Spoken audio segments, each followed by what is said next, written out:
Segera download Apa saja yang Quran disebut Tadabbur, Al-Quran, dia meraih tafsir kebaikan. dalam genggaman Contoh, Anda. bulan Ramadan adalah bulan Al-Quran.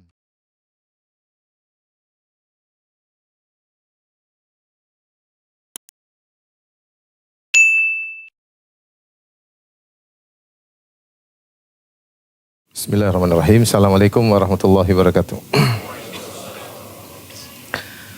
Alhamdulillahi ala ihsani wa syukru lahu ala taufiqihi wa amtinani wa asyhadu an la ilaha illallah wahdahu la syarika lahu ta'ziman li sya'nih wa asyhadu anna Muhammadan abduhu wa rasuluhu da'ila ridwanih. Allahumma salli alaihi wa ala alihi wa ashabihi wa ikhwanih. Hadirin dan hadirat yang dirahmati oleh Allah Subhanahu wa taala, kita masuk pada bab berikutnya. Bab al-islah bainan nas, bab tentang mendamaikan di antara orang-orang yang bersengketa. Ya, sungguhnya di antara amalan yang mulia adalah mendamaikan dua orang yang bersengketa. Begitu mulianya sampai Rasulullah SAW pernah bersabda, "Ala ukhbirukum bi afdhala min darajatis shiyam was salati was sadaqah." Maukah aku kabarkan kepada kalian tentang suatu amalan yang lebih tinggi derajatnya daripada puasa, salat dan sedekah? Qalu bala. Para sahabat berkata, tentu ya Rasulullah. Amalan apakah itu?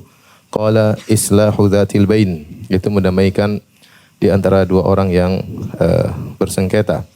Oleh karenanya perintah untuk mendamaikan dalam Al-Quran banyak ya.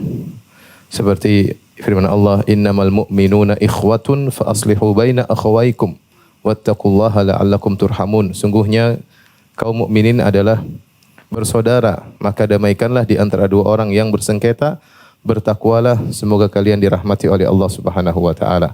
Siapa yang damai, maka itu ciri takwa. Dia mau damai. Kalau dia tidak mau damai, biasanya dia ada ego atau dia, kalau orang mau damai itu ciri bertakwa. Dan kalau orang sudah mau damai dan bertakwa, la'allakum turhamun, maka akan dirahmati oleh Allah Subhanahu wa taala. Allah juga berfirman, wasulhu khair. Damai itu baik ya, baik daripada tidak berdamai ya. Yas'alunaka 'anil anfal, qulil anfal lillahi war rasul, wattaqullaha wa aslihu dzata bainikum. Kata Allah Subhanahu wa taala, damaikanlah di antara orang yang bersengketa di antara kalian. Kenapa ini adalah amalan yang sangat agung? Karena di antara tujuan syariat yang paling utama setelah tauhid, setelah mentauhidkan Allah Subhanahu wa taala adalah menjaga persatuan di antara kaum muslimin. Ini di antara maqasid syariat, di antara tujuan syariat yang paling agung setelah bertauhid adalah menyatukan kaum muslimin. Oleh karenanya terlalu banyak perkara yang diharamkan gara-gara bisa menimbulkan kerenggangan di antara kaum muslimin, bahkan dijadikan dosanya besar meskipun kelihatannya sederhana. Contoh ghibah. Ghibah apa sih masalahnya? Cuma saya tidak bohong, saya ceritain keburukan orang, saya tidak bohong, tahu-tahu dosanya dosa besar. Kenapa? Karena ghibah ini benar-benar pemicu pertikaian. Kalau kita ghibah orang, terus ghibah kita ini sampai kepada orang yang kita ghibahi, dia tentu sangat marah dan akan terjadi pertikaian dan yang lainnya ya. Kemudian juga namimah di antara dosa yang besar ya, yang hanya sekedar omongan ya, adalah namimah ya. Si A ingin mengadu domba antara si B dan si C. Dia datang ke B, ngomong sesuatu, dia ngomong ke C, ngomong sesuatu meskipun dia jujur. Kemudian si B dan C bertengkar, makin adalah namam, pengadu domba ya. Dan ini adalah dosa besar. Kata Nabi sallallahu alaihi wasallam, la yadkhul jannah qattat. Orang yang suka namimah, mengadu domba, maka tidak masuk surga.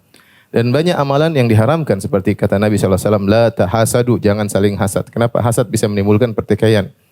Wala tadabaru, jangan saling boikot-memboikot ya. Jangan saling mendiamkan. Wala taqata'u, sama, jangan saling memboikot. Kemudian wala tajassasu wala tahassasu, jangan tajassus, cari-cari kesalahan orang lain dengan melihat, mengecek.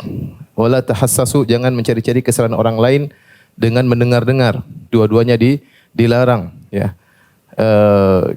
Kemudian antaranya juga jangan wala yabi ba'dukum ala bai'i akhihi, jangan seorang membeli di atas pembelian saudaranya.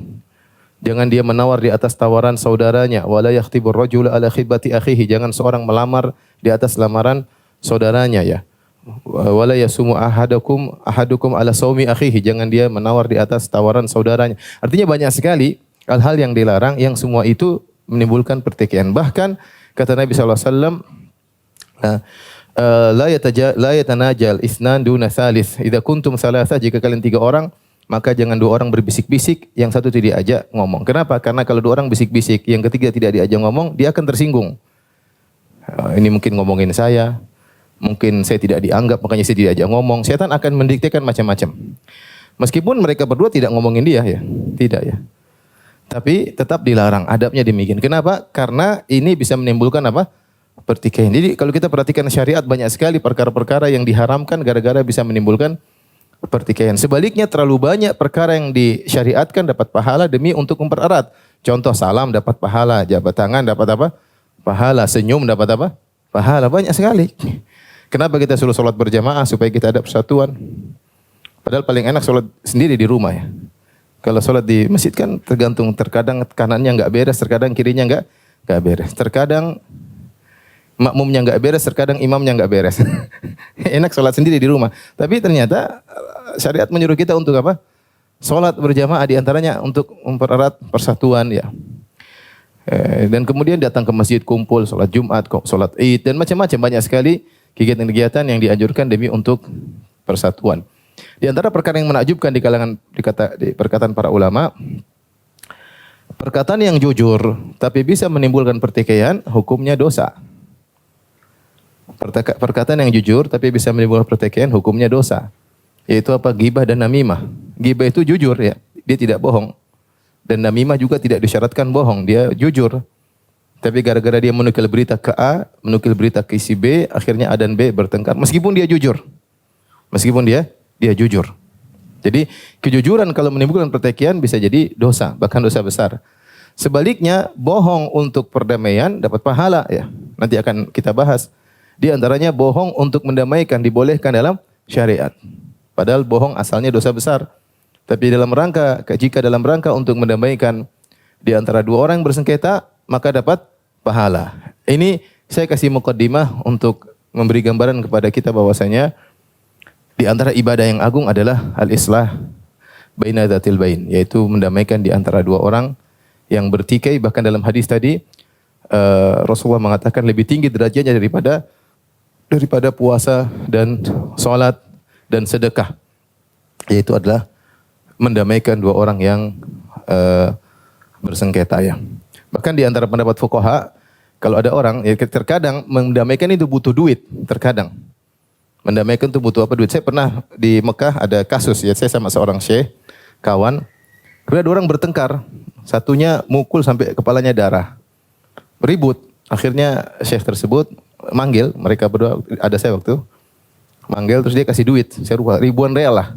Mereka ini pekerja-pekerja kasar, orang Bangladesh kalau nggak salah, bertengkar, satunya mukul kepalanya darah, ribut. Akhirnya dipanggil sama syekh, kasih duit ribuan real. Ya sudah.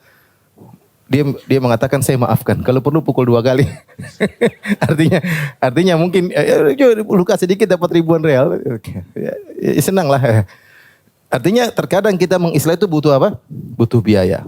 Mungkin butuh. Misalnya kalau terjadi di antara kita ingin mendamaikan, terkadang kita harus safar ke sana, ke pihak A, safar ke pihak B, ini butuh duit. Nah, sebagian fuqaha mengatakan kalau ada orang punya hutang, gara-gara dia ngeluarin duit untuk mengislah, mendamaikan, maka hutangnya ini boleh dilunasi dengan uang zakat. Hutangnya ini boleh dilunasi dengan uang zakat meskipun dia orang kaya. Artinya utang dia itu gara-gara mengislah di antara orang yang bersengketa. Ini menunjukkan bahwasanya pandangan syariat terhadap mendamaikan 2 orang yang bersengketa itu besar ya, pahalanya besar. Jadi pintu pahala terbuka lebar, bukan cuma baca Quran, bukan cuma sholat, bukan cuma banyak pintu pahala, di antaranya mendamaikan di antara 2 orang yang bersengketa. Taib Al-Imam Nawawi rahimahullahu taala membawakan ayat-ayat tentang perintah untuk damai, di antaranya firman Allah surat An-Nisa 114. Allah berfirman, la khaira fi katsirin min najwahum illa man amara bi shadaqatin aw ma'rufin aw islahin bainan nas. Wa may yaf'al dzalika ibtigha'a mardatillahi fasawfa nu'tihi ajran 'azima. Kata Allah, tidak ada kebaikan pada kebanyakan bisikan-bisikan di antara manusia. Namanya orang bisik-bisik biasanya apa? Biasanya ghibah, namimah, jelekin orang, bisik-bisik ya biasanya. Biasanya bisik-bisik itu isinya keburukan biasanya. Tetapi ada bisik-bisik yang tidak yang bagus. Bisik-bisik untuk apa? Illa man amara bisadaqah. Orang bisik-bisik untuk bersedekah. Au ma'rufin, au bisik-bisik atau bisik-bisik untuk rencana berbuat kebaikan, untuk bersedekah misalnya atau untuk mengunjungi orang sakit, bisik-bisik berdua, kita ke sana ya. Ini ada masalah ini bagus. Au islahim bainan nas, atau bisik-bisik dalam rangka untuk mendamaikan orang-orang yang bersengketa. Kata Allah setelah itu, wa may yaf'al dzalika ibtigha'a mardatillah. Siapa yang melakukan perbuatan tersebut? Al-amr bil ma'ruf, al-amr bis sadaqah, menyuruh kepada yang kebaikan, menyuruh untuk bersedekah, al-islah bainan nas, untuk mendamaikan, ibtigha'a mardatillah, dalam rangka untuk mencari keridhaan Allah. Fasawfa nu'tihi ajran 'azima, maka kami akan berikan kepadanya ganjaran yang besar, ajran 'azima, ganjaran yang besar. Perhatikan di sini, ini isyarat bahwasanya mendamaikan pun butuh keikhlasan. Karena Allah berfirman, "Wa may yaf'al dzalika ibtigha'a mardatillah." Siapa yang melakukan hal tersebut di antaranya mendamaikan dua orang yang bersengketa karena mencari keridhaan Allah, maka kami akan berikan ganjaran yang besar. Oleh karenanya jika seorang mendamaikan dua orang, tidak usah dia cerita ke sana kemari. Saya kemarin mendamaikan si A dan si B. Saya kemarin mendamaikan si fulan dengan istrinya, ya. Saya kemarin mendamaikan si fulan dengan pegawainya. Tidak usah, itu amal soleh. Kita sembunyikan ya. Dan kalau sampai di telinga orang juga tidak enak ya. Misalnya si A dan si B saya damaikan. Kemudian saya cerita ke orang saya damaikan si A dan B. A dan B mendengar, waduh Ustadz kok cerita sana sini sih. Dia ini merasa nggak enak. Terganggu dan macam-macam. Jadi ini amal soleh. Sebagaimana kamu bersedekah kamu sembunyikan. Sebagaimana kamu menyuruh kepada kebaikan kamu juga ikhlas.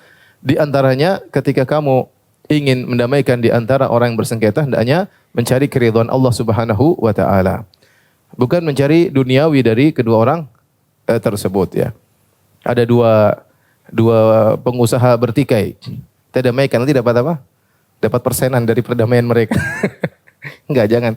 Ini amal soleh. Kalau kamu niatkan untuk dapatkan duniawi ya berarti bukan amal soleh. Sekedar duniawi doang ya.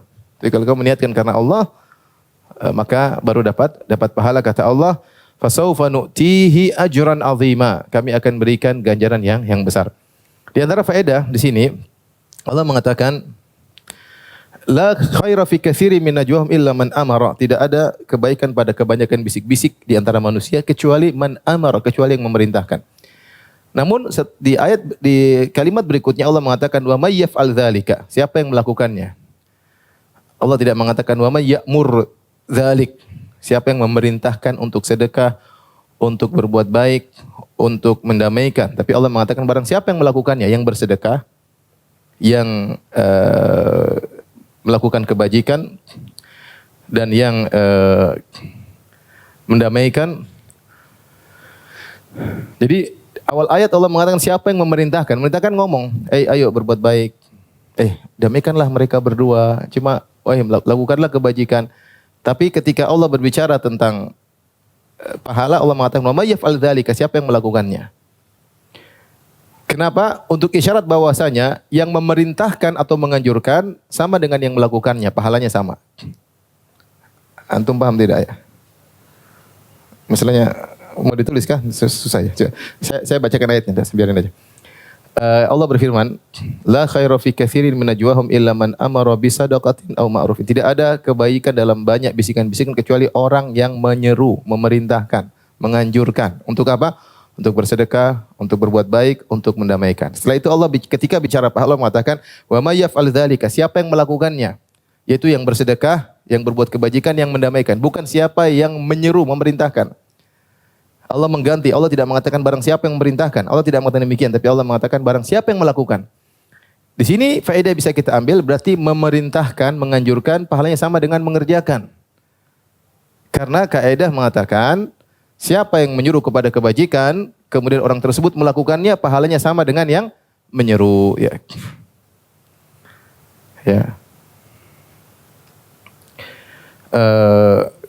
Sebagaimana datang dalam hadis-hadis ya, bahwasanya siapa yang menyuruh kepada kebaikan ya, falahu mithlu ajri fa'ilihi. Bagi dia pahala seperti orang yang mengerjakannya. Man dalla ala khairin, siapa yang menunjukkan pada kebajikan, falahu mithlu ajri fa'ilihi. Bagi dia pahala seperti orang yang melakukannya. Jadi antum berusaha berbuat kebaikan. Kalau antum tidak bisa bersedekah, suruh orang lain bersedekah. Tapi jangan pelit. Saya bagian nyuruh-nyuruh doang nih. Kamu kapan bersedekahnya? Sama kan pahalanya. Saya bagian nyuruh-nyuruh aja. Enggak juga begitu ya. Artinya kalau memang kau tidak punya duit, ajak orang bersedekah. Ya, engkau dapat pahala juga seperti orang yang mendengar nasihatmu tersebut. Baik. Ini ayat pertama yang menunjukkan orang yang menjamaikan di antara manusia dapat ganjaran yang besar. Kemudian kata Allah Subhanahu wa taala, "Wasulhu khair" dalam surat An-Nisa ayat 128. "Wasulhu khair wa uhdhiratil anfusus syuh." Kata Allah Subhanahu wa taala, dan damai itu lebih baik. Namun Allah beri peringatan, wa uhdhiratil anfusus syuh, akan tetapi jiwa itu dihari dengan syuh. Syuh itu rasa nuntut, ingin ditunaikan segala haknya. Allah mengingatkan, berdamai itu lebih baik, tetapi ingat kalau kau ingin berdamai, pasti jiwamu ingin nuntut, ingin semua hakmu kau dapatkan. Nah, kalau orang ingin berdamai, di antara persyaratannya harus ada sebagian haknya yang dia jatuhkan. Kalau tidak, dia tidak akan damai. Kalau dia ingin haknya dipenuhi semua, itu namanya mau menang, bukan mau damai. Jadi beda antara mau menang dengan mau apa? Damai. Mau menang boleh, ribut, bertengkar, masuk pengadilan, pokoknya mau menang. Saya ingin ambil hak saya seluruhnya, boleh, itu hak kamu, nggak apa-apa. Tapi Allah menganjurkan yang lebih baik. Lebih baik daripada kamu menangkan hakmu, kau damai. Cara damai adalah dengan menjatuhkan sebagian apa? Sebagian hak. Baru bisa damai. Kau menjatuhkan sebagian hak, dia menjatuhkan sebagian haknya. Tidak dapat 100%, dapat 70%, 80%, enggak ada masalah.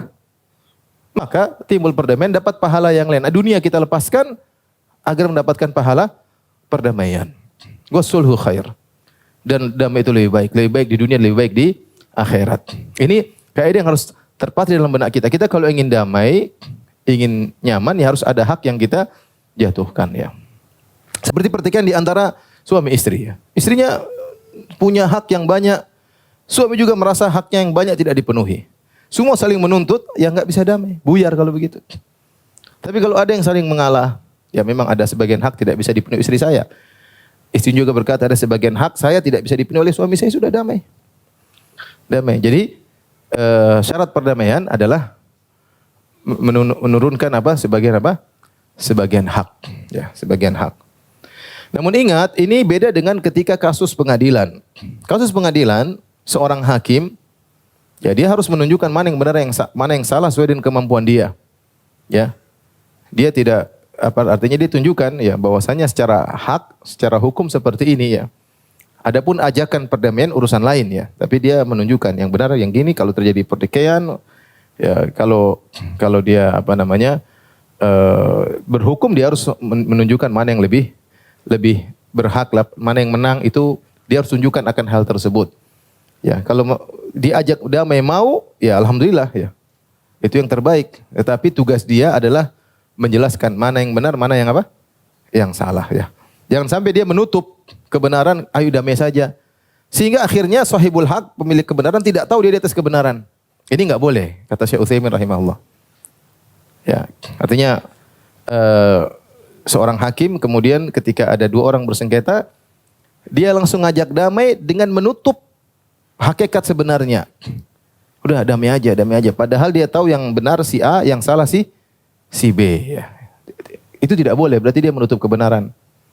Tapi dia harus jelaskan bahwasanya dalam posisi ini menurut hukum Islam si A benar, si B kamu salah ya. Damailah. Itu enggak apa-apa. Kalau si A ridho, saya mau damai, ya itu yang terbaik bagi dia, dapat pahala. Tapi tugas hakim adalah menjelaskan mana yang benar, mana yang salah ya. Nah, oleh karena kalau ada orang bersengketa, kita jelaskan secara Islami. Dua suami istri datang bertikai ya, datang ke rumah, misalnya ke rumah saya jelasin, kamu begini, salahmu begini, kamu salahmu begini, tapi damailah. Ya, tapi harus jelas mana yang salah, mana yang benar. Enggak boleh saya tutupi. Taib. Ini ayat yang kedua. Ayat berikutnya, fattaqullaha wa aslihu dzata bainikum bertakwalah kepada Allah dan damaikanlah di antara orang-orang bersengketa di antara kalian. Ini ayat terkait dengan sebagian pertikaian timbul di kalangan para sahabat tatkala pembagian ghanimah dari perang Badar. Maka Allah menyuruh untuk mendamaikan di antara mereka. Kemudian juga firman Allah Subhanahu wa taala, "Innamal mu'minuna ikhwatun fa aslihu baina akhawaykum." Sungguhnya kaum mukmin adalah saling bersaudara, maka damaikanlah di antara mereka yang bertikai. Artinya apa? Bahwasanya konsekuensi dari persaudaraan yaitu mudah untuk berdamai. Kau bertikai dengan saudaramu, kita sama-sama saudara, sama muslim. Ya, tidak ada yang sempurna. Saya tidak sempurna, kau juga tidak sempurna. Ya sudah, kalau kita sama-sama mengaku saudara, hendaknya kita berdamai. Jadi konsekuensi dari persaudaraan adalah mudah untuk diajak berdamai. Hidup ngapain kita ngotot-ngototan, bertikai terus? Tidak enak hidup seperti itu.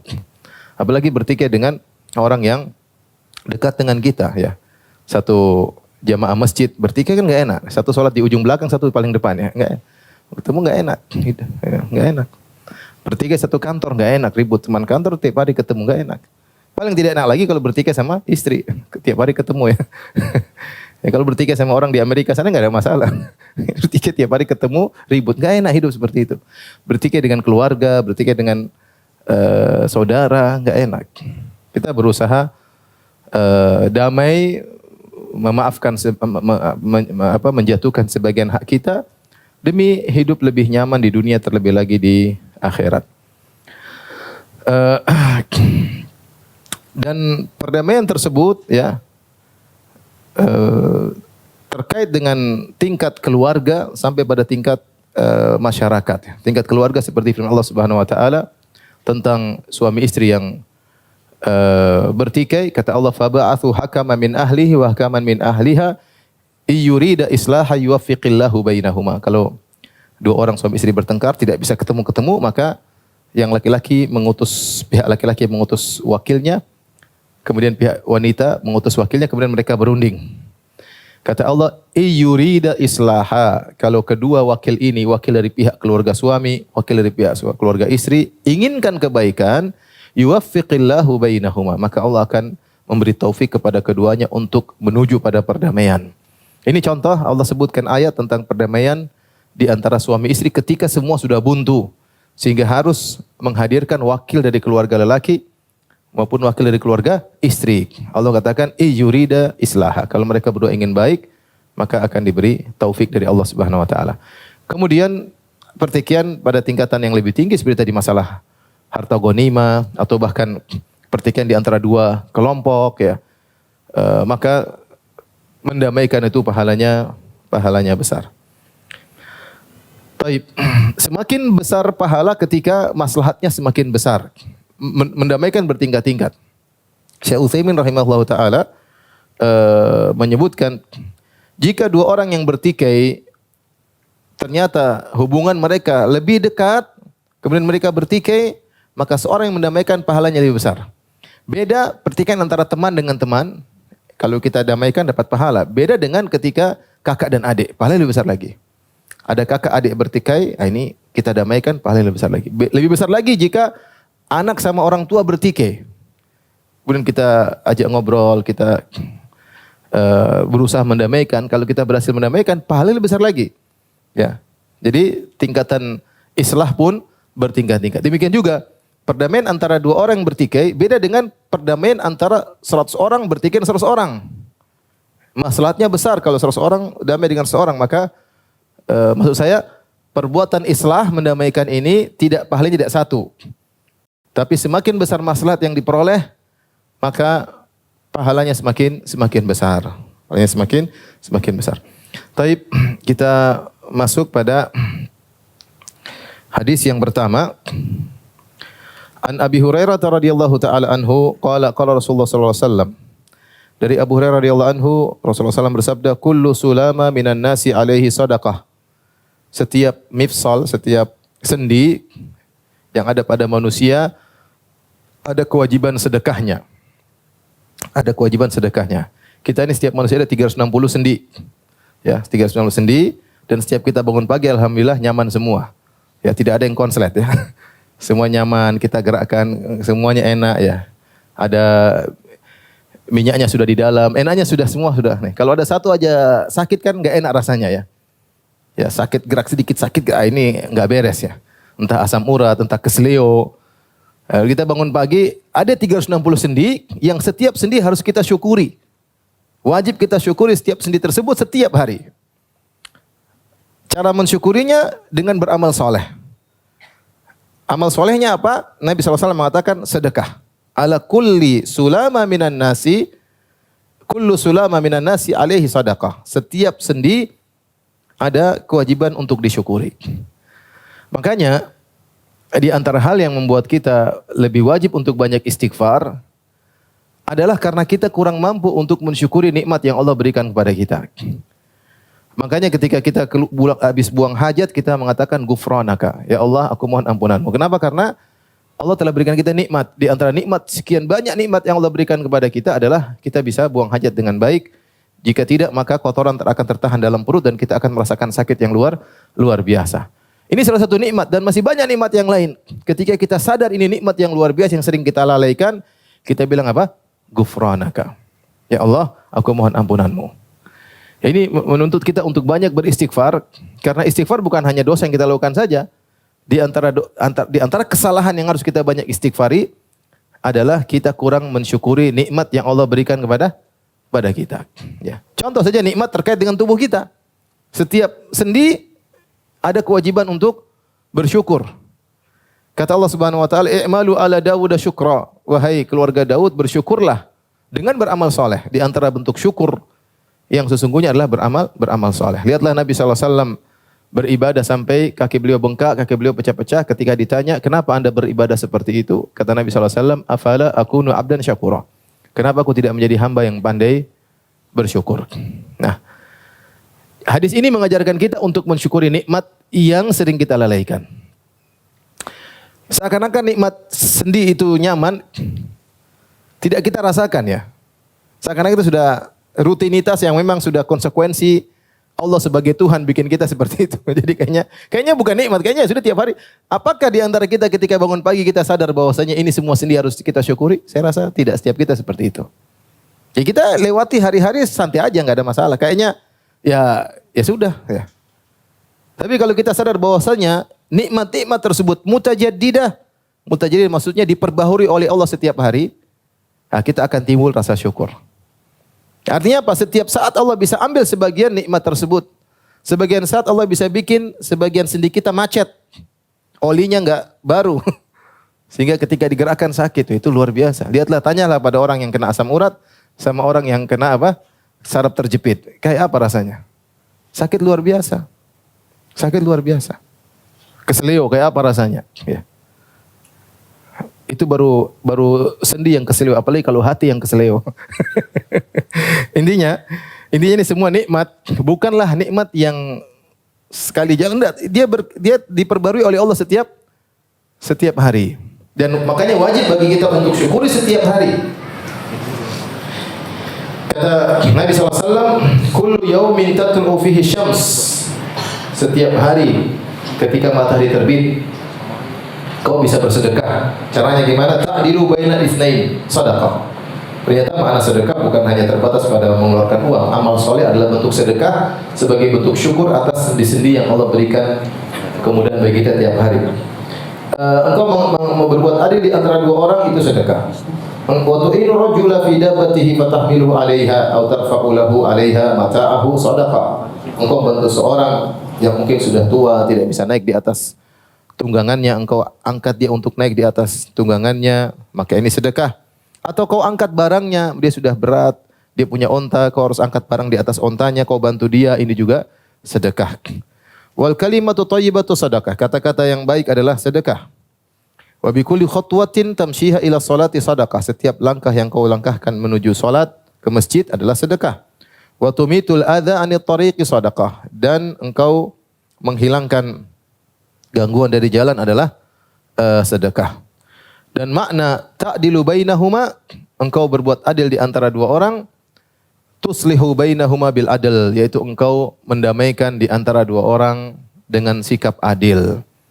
Ini sisi dari pendalilan dengan hadis ini, yaitu di antara sedekah adalah berbuat islah, mendamaikan di antara dua orang yang bersengketa. Dan ini salah satu bentuk syukur kita kepada Allah atas sendi-sendi kita yang diberi kemudahan untuk bergerak oleh Allah Subhanahu wa taala. Dalam sebagian riwayat kata Nabi sallallahu alaihi wasallam, "Wa yujzi'u an kulli dzalik rak'atani," dan mencukupi ini semua dengan rakaat duha dengan salat duha 2 rakaat. Yang di antara dalil bahwasanya salat duha dianjurkan setiap hari. Di antara bentuk kita mensyukuri sendi-sendi kita yang dalam kondisi ada pelumasnya, normal, gerakannya mudah dengan salat duha 2 rakaat. Taib. Ini dalil bahwasanya tentang keutamaan mendamaikan, karena mendamaikan sepertinya perkara sepele namun ternyata dia dianggap sedekah oleh syariat. Tapi kita lanjutkan hadis berikutnya. Wa an Ummi Kulthum binti Uqbah bin Abi Mu'aid. Ummi Kulthum binti Uqbah bin Abi Mu'aid. Uqbah bin Abi Mu'aid ini adalah orang kafir yang dia ketika Nabi SAW sedang sholat disujud di depan Ka'bah, maka dia pun mengambil isi perut onta kemudian diletakkan di atas pundak Nabi SAW. Sebagian dalam sirah Nabi SAW. Kemudian ketika Nabi sujud diletakkan kotoran onta di atas pundaknya, Nabi tidak berani bangun. Kalau bangun maka semakin meluber ke sana kemari. Maka Nabi sujud tidak berhenti-berhenti. Sementara mereka tertawa terbahak-bahak. Pelakunya inilah Uqbah bin Abi Mu'aid. Akhirnya dilaporkanlah kepada Fatimah radhiyallahu taala anha. Baru kemudian Fatimah masih kecil maka dia pun bersihkan. Kemudian dia maki-maki orang-orang Quraisy tersebut. Setelah itu Nabi SAW berdoa, "Ya Allah, alaika bi Quraisy." Rasulullah berdoa dengan suara dikeraskan. Mereka dengar, "Ya Allah, hancurkan orang Quraisy. Ya Allah, hancurkan si fulan. Binasakan si fulan. Si fulan." Semua yang Nabi doain semua tewas. Semua tewas ya. Rasulullah biasa memaafkan, tapi kali ini Rasulullah SAW tidak maafkan. Mungkin sudah dikabarkan oleh Allah bahwasanya mereka akan meninggal dalam kondisi kafir atau kondisi yang sangat menyedihkan, karena ketika Rasulullah SAW diganggu bukan Nabi saja, yang terganggu putrinya. Putrinya yang datang, kemudian lihat ayahnya dihinakan di hadapan banyak orang, sehingga harus dia, ya ini Nabi akhirnya doakan mereka dan mereka semua tewas. Di antaranya Uqbah bin Abi Mu'aid, pelaku kejahatan tersebut. Ternyata dia punya anak-anak, ada yang Islam ya. Ada juga yang akhirnya kafir, kemudian masuk Islam. Seperti Walid bin Uqbah bin Abi Mu'aid. Di antaranya Ummu Kulthum. Ummu Kulthum ini muslimah, ya. Bapaknya meninggal dalam kondisi kafir, dianya sendiri apa? Muslimah. Kemudian dia muslimah tapi dia tidak bisa berhijrah karena keluarganya semuanya kafir, kakak-kakaknya, saudara-saudaranya kafir, sehingga dia tidak bisa berhijrah ke kota Madinah. Dia bertahan dengan Islamnya, termasuk orang-orang yang lemah, tidak bisa berhijrah. Sampai akhirnya Rasulullah SAW berhijrah. Kemudian setelah Sulhul Hudaybiyah tahun 6 Hijriah, baru kemudian dia datang untuk berhijrah. Karena ketika itu perdamaian. Perdamaian antara kaum Quraisy dengan kaum muslimin, maka dia pun berkesempatan untuk berhijrah. Dalam sebagian riwayat dia jalan kaki dari Mekah menuju Madinah, 450 km ya. Dalam rangka untuk menyelamatkan agamanya. Ketika dia sampai di Madinah, kakaknya 2, saudaranya 2 datang minta kembalikan. Akhirnya dia minta sama Nabi, "Ya Rasulullah, enggak, saya enggak mau kembali. Saya lemah, mereka akan memfitnah saya untuk kembali kepada agama mereka." Akhirnya intinya dia tidak dikembalikan oleh Nabi SAW. Ini bahasanya panjang dalam Sulhul Hudaybiyah. Kemudian akhirnya dia tadi belum menikah di Mekah, akhirnya di Madinah dia menikah sama Zaid bin Harithah. Zaid bin Harithah radhiyallahu anhu menikah dengan Ummu Kulthum. Kemudian Zaid bin Harithah meninggal dunia dalam perang Mu'tah sekitar tahun 8 Hijriah. Akhirnya beliau dinikahi kalau tidak salah oleh Zubair bin Awam. Ya, Zubair bin Awam menikahi Ummu Kulthum ya, karena janda suaminya meninggal. Kemudian Zubair bin Awam menceraikan Ummu Kulthum, cerai. Setelah cerai kemudian dinikahi oleh Abdurrahman bin Auf. Abdurrahman bin Auf radhiyallahu taala anhu, kemudian akhirnya meninggal ketika di zaman Muawiyah radhiyallahu taala anhu. Ya.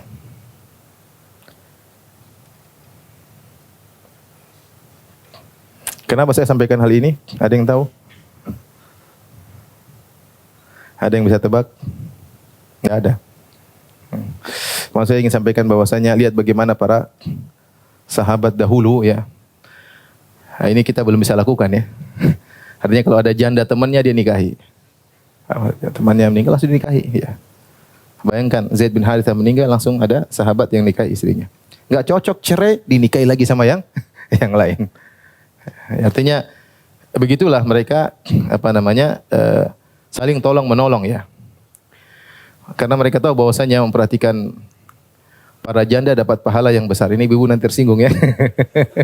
Saya cuma menyampaikan aja ya. Belum tentu berani. Tapi itulah kenyataan bahwasanya kalau kita baca sejarah tentang sahabat-sahabat Nabi, begitu ada yang meninggal langsung dilamar. Lihatlah bagaimana Asma bintu Umais radhiyallahu taala anha menikah dengan Ja'far bin Abi Thalib. Meninggal dinikahi oleh Abu Bakar. Abu Bakar meninggal dinikahi oleh Ali bin Abi Thalib. Subhanallah. Langsung. Enggak ada janda enggak laku ya. Sana dulu karena mereka menikah dengan niat diantaranya untuk apa? Menolong. Bagaimana ini dulu istri saudara temannya, maka dia tolong untuk menjaga kehormatan janda kawannya ya. Ini sekedar informasi ya. Boleh di skip ya.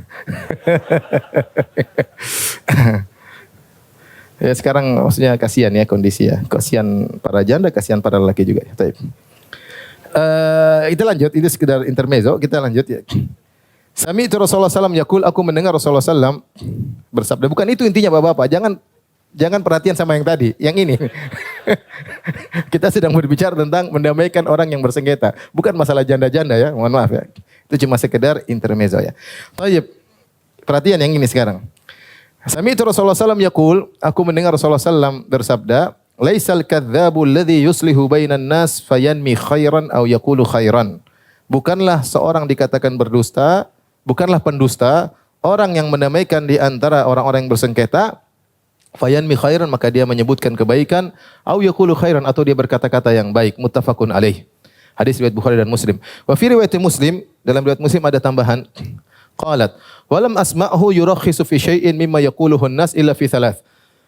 Kata Ummu Kulthum, aku tidak mendengar Rasulullah SAW membolehkan dusta kecuali di antara pembicaraan manusia kecuali pada 3 perkara. Ta'ni al-harb, boleh dusta dalam peperangan, boleh wal islah bainan nas, dusta karena mendamaikan orang yang bersengketa, wa hadits ar-rajuli imra'atahu wa hadits al-mar'ati zaujaha, dan seorang laki berdusta kepada istrinya, omongan dengan istrinya, atau istri berdusta kepada suaminya untuk menumbuhkan rasa cinta di antara mereka berdua. Hadis ini menjelaskan tentang agungnya mendamaikan di antara manusia yang bersengketa, bahkan dibolehkan untuk berdusta. Nah, dusta di sini ada khilaf di kalangan para ulama. Apa yang dimaksud dengan dusta di sini? Dusta yang dibolehkan untuk dalam peperangan, dalam mendamaikan orang yang bersengketa, dusta antara omongan suami istri. Pendapat pertama mengatakan bahwasanya dusta yang dimaksud bukan dusta beneran, tapi disebut tauriyah. Tauriyah adalah seorang yang mengucapkan perkataan yang benar dengan maksud agar pendengar salah paham. Dengan maksud agar pendengar salah paham. Ya. Dan ini boleh dilakukan dalam kondisi terdesak. Seperti ketika Nabi SAW berjalan dengan Abu Bakar radhiyallahu anhu ketika hijrah. Maka orang-orang ada yang kenal Abu Bakar, mereka bertanya, ya Abu Bakar siapa di depanmu? Kalau Abu Bakar mengatakan ini Muhammad SAW, mungkin mereka akan nangkap Muhammad SAW. Tapi Abu Bakar mengatakan, hada al-hadi ila tariq, ini adalah penunjuk jalan. Orang yang mendengar menyangka Muhammad SAW penunjuk jalan Abu Bakar. Padahal maksud Abu Bakar adalah penunjuk jalan menuju surga. Karena Rasulullah SAW juga tidak tahu jalan. Ya. Makanya mereka berdua menyewa seorang penunjuk jalan, orang kafir namanya Abdullah bin Uraiqit. Jadi mereka dua-dua sama-sama tidak tahu jalan. Karena mereka menempuh jalan tikus untuk menuju ke Madinah. Maksud saya ini contoh namanya apa? Tauriyah.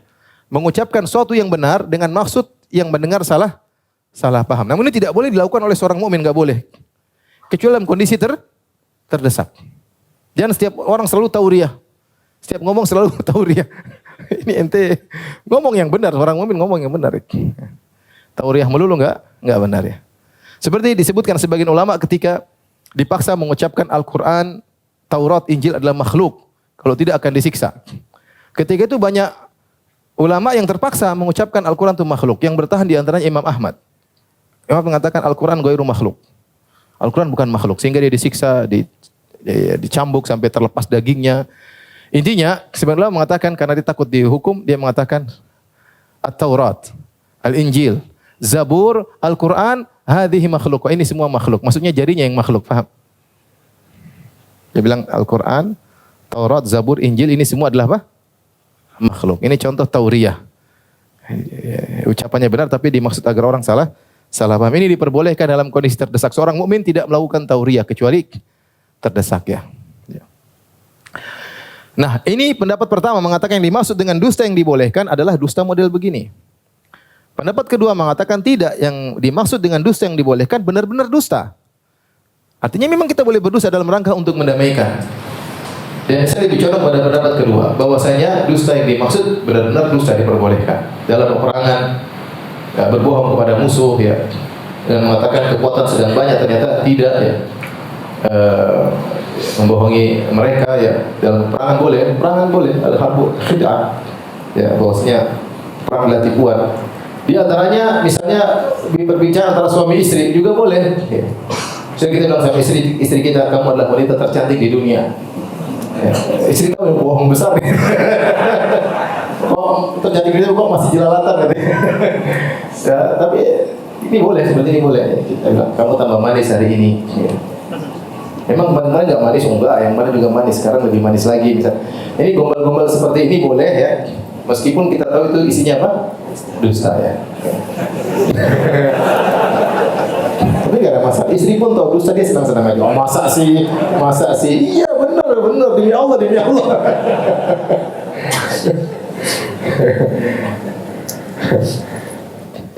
Saya pernah dihadapkan dengan kondisi yang sulit ya. Nggak usah dicerita.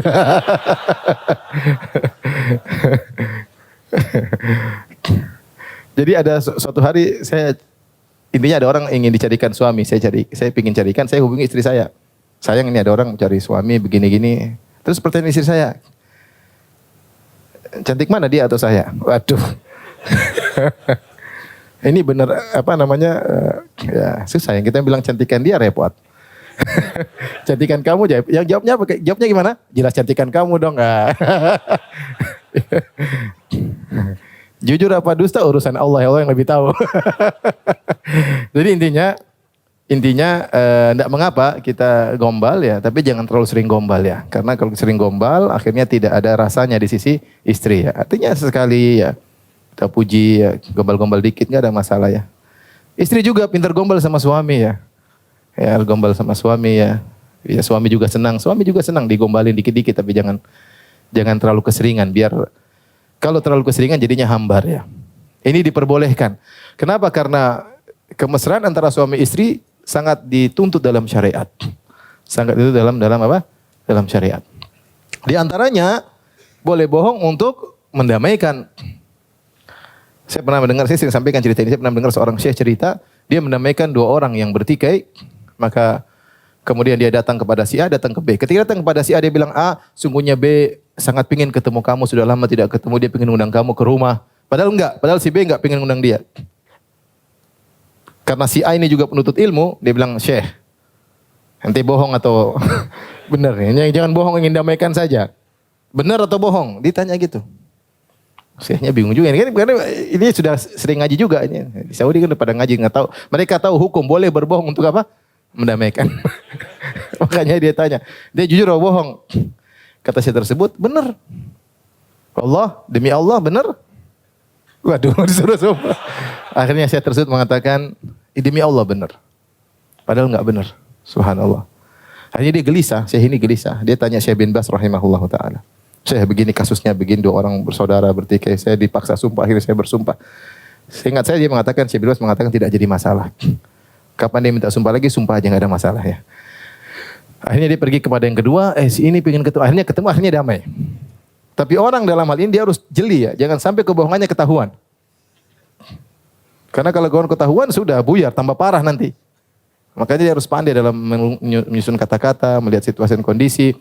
Tapi itu pahalanya besar, menambahkan dua orang yang bersengketa.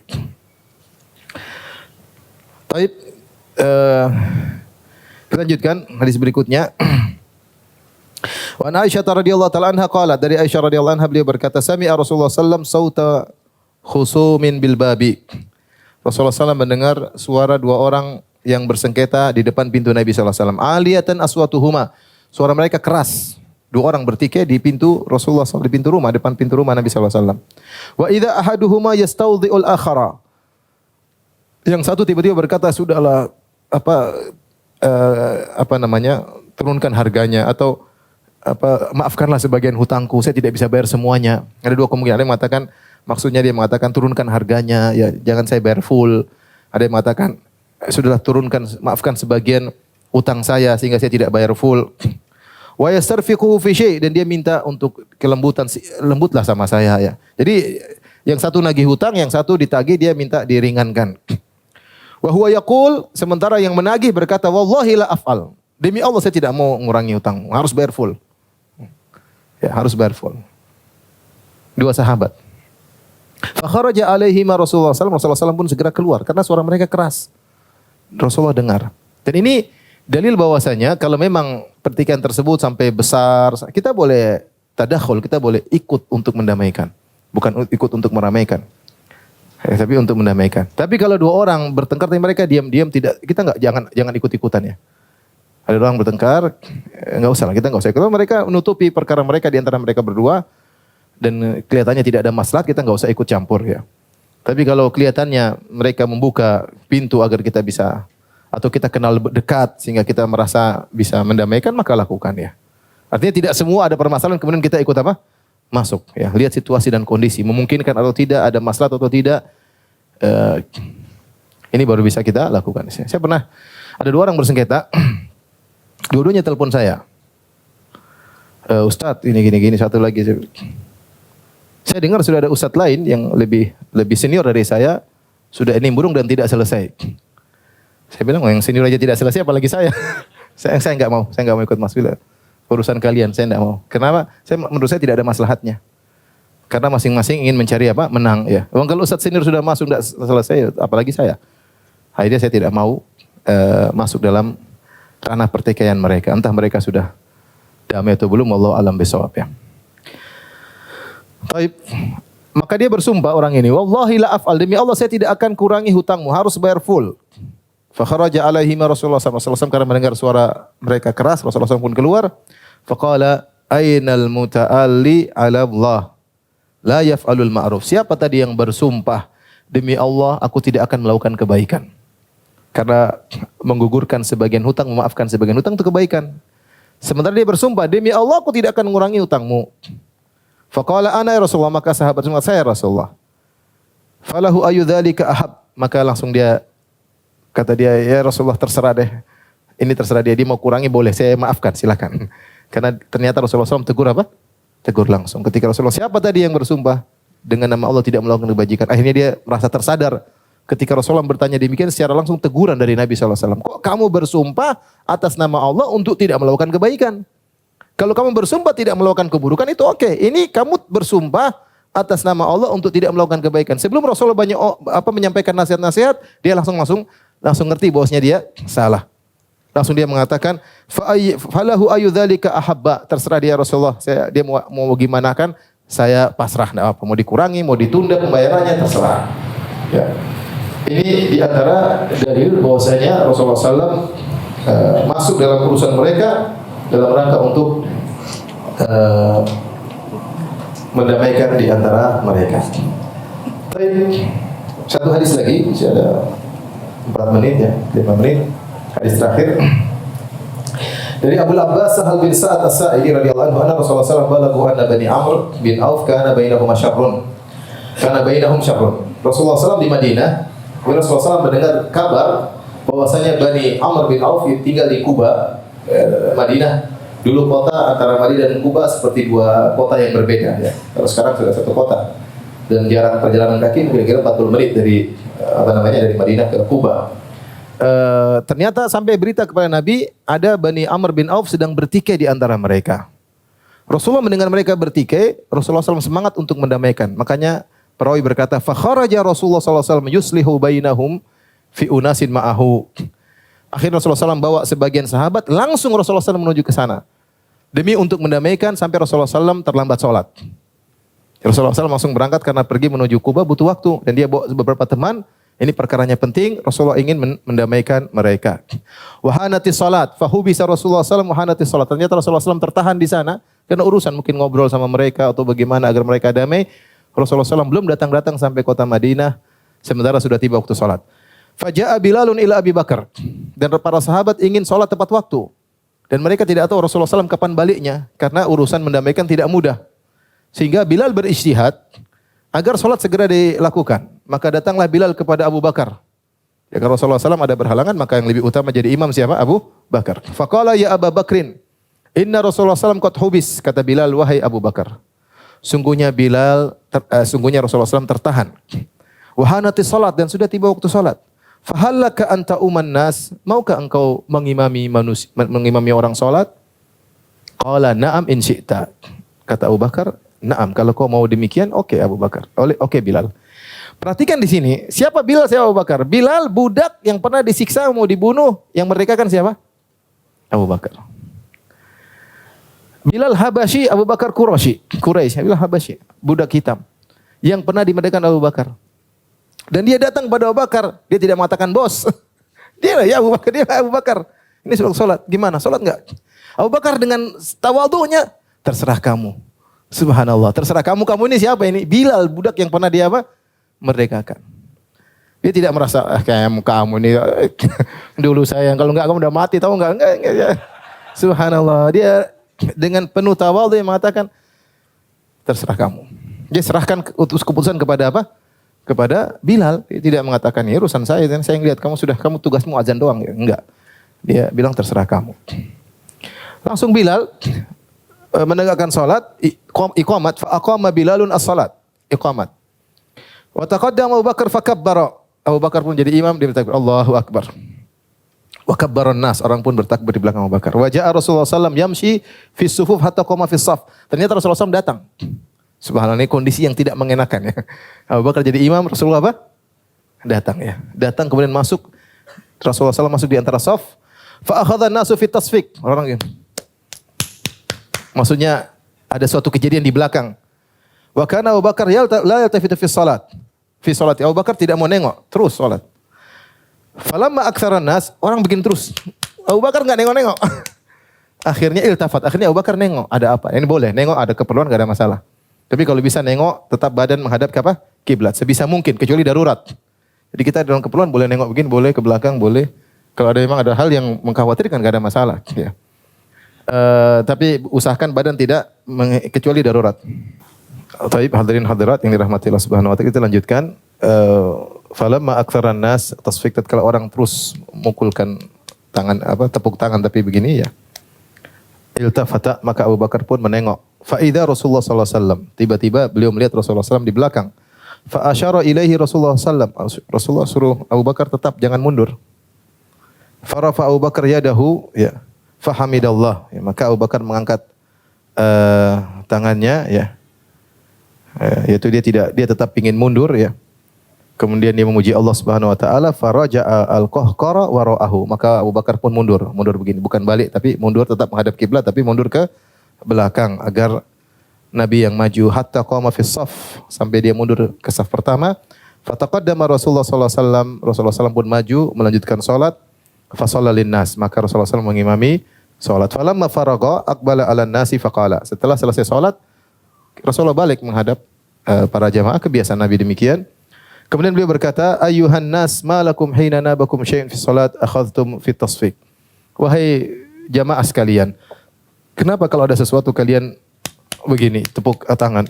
Innama tasfiq lin nisa, ini perempuan. Perempuan kalau ada apa-apa begini, ya. Ya, bukan begini ya. Ini tekanan diletakkan di kiri. Ya. Ini perempuan, kamu laki-laki, artinya kalian laki-laki. Kenapa begini? Man nabahu syai' fi salati falyaqul subhanallah. Kalau lagi sesuatu maka ucapkanlah apa? Subhanallah. Laki-laki tegur subhanallah, subhanallah. Fa innahu la yasma'u ahadun hina yaqul subhanallah illa iltafat. Tidaklah seorang mendengar subhanallah kecuali dia akan berbalik. Artinya cukup dengan mengasih subhanallah, maka imam akan apa? Menengok. Ya Abu Bakar. Kemudian Rasulullah SAW tegur Abu Bakar radhiyallahu anhu, ma mana'aka an tusalliya bin nas hina asyartu ilaika. Apa yang menghalangimu untuk tetap jadi imam ketika aku suruh engkau jadi imam? Qala Abu Bakar, ya enggak enak lah. Kata Abu Bakar radhiyallahu anhu, maka yambaghi libni Abi Quhafa an yusalliya bin nas baina yaday Rasulillah. Tidak pantas bagi putranya Ibnu Abi Quhafa. Dia tidak Rasulullah Abu Bakar menggunakan bahasa yang halus. Dia tidak berkata tidak pantas bagiku Tapi dia menggunakan kata ganti orang ketiga. Tidak pantas bagi putra Ibnu Abi Quhafa. Abu Quhafa maksudnya adalah bapaknya. Ya, tidak pantas bagi putra Abu Quhafa untuk jadi imam sementara di hadapan Rasulullah sallallahu alaihi wasallam. Intinya yang ingin saya sampaikan pada hadis ini, ketika Rasulullah SAW mendengar ada pertikaian, Rasulullah SAW segera, makanya digunakan pakai kata fa. Fa itu maka. Ketika Rasulullah SAW mendengar pertikaian di antara Bani Amr bin Auf di Kuba, fa kharaja. Rasulullah langsung keluar menuju pertikaian tersebut untuk mendamaikan. Rasulullah SAW tidak tunda dulu nanti malam aja atau tunggu habis sholat. Rasulullah SAW jalan meskipun konsekuensinya Rasulullah SAW bisa terlambat apa? Sholat. Ini menunjukkan Rasulullah SAW bersegera untuk mendamaikan orang yang bertikai. Bisa jadi semakin memanas. Bisa jadi semakin memanas. Maka di antara amal sholat yang hendaknya dikerjakan dengan segera adalah mendamaikan orang yang bersengketa. Ini yang bisa sampaikan. InsyaAllah pertemuan berikut kita masuk pada bab yang lain. Demikian wabillahi taufiq wal hidayah. Assalamualaikum warahmatullahi wabarakatuh.